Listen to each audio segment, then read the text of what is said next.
Occasion ఏదైనా location ఎక్కడైనా తెలుగువారి వేడుక అంటే ఆలివ్ మిఠాయి ఉండాల్సిందే.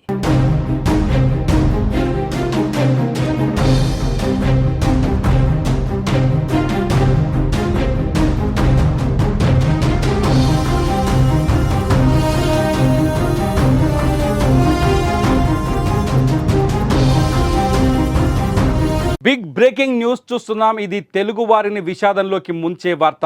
పాకిస్తాన్ కాల్పుల్లో తెలుగు జవాన్ వీర మరణం పొందాడు.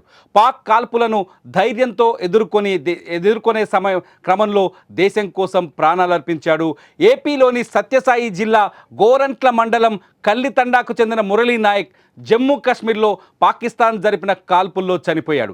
శనివారం స్వగ్రామానికి వీర జవాన్ పార్థివ దేహం రానున్నట్టు తెలుస్తోంది. వీర జవాన్ మురళీ నాయక్ సోమందేపల్లి మండలం నాగనాయని చెరువు తండాలో పెరిగాడు. సోమందేపల్లిలోని విజ్ఞాన్ స్కూల్లో చదివాడు. జవాన్ మృతితో ఆయన కుటుంబ సభ్యులు కన్నీరు మున్నీరుగా విలపిస్తున్నారు. దీంతో స్వగ్రామం కల్లితండాలో విషాద ఛాయలు అలుముకున్నాయి.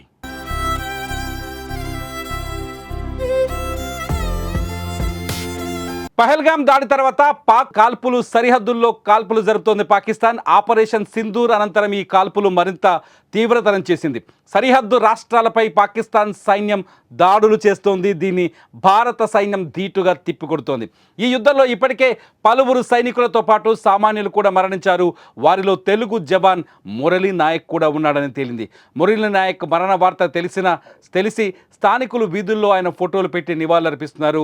అదే సమయంలో పాకిస్తాన్కు వ్యతిరేకంగా నినాదాలు చేస్తున్నారు.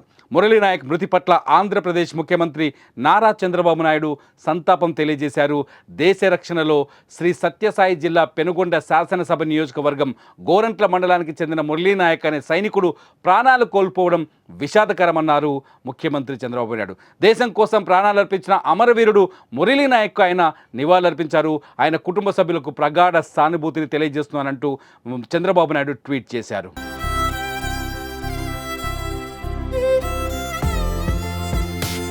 మురళీ నాయక్ మరణం భారత ప్రజలు ఎప్పటికీ తీర్చుకోలేని రుణం. దేశం కోసం మీ ప్రాణాలు అర్పించి వీర మరణం పొందారు. మీకు సల్యూట్ అంటోంది సుమన్ టీవీ. మురళీ నాయక్ లాంటి వీరులకు ఆ వీరులని ఈ దేశానికి అందించిన వారి తల్లిదండ్రులకు మనం కూడా సానుభూతి తెలియజేయాల్సిన అవసరం ఉంది. వారికి ధైర్యాన్ని చెప్పాల్సిన అవసరం ఉంది. మీరేమంటారు? మీ అభిప్రాయాన్ని ఈ వీడియో కింద కామెంట్ చేయండి. చూస్తూనే ఉండండి సుమన్ టీవీ.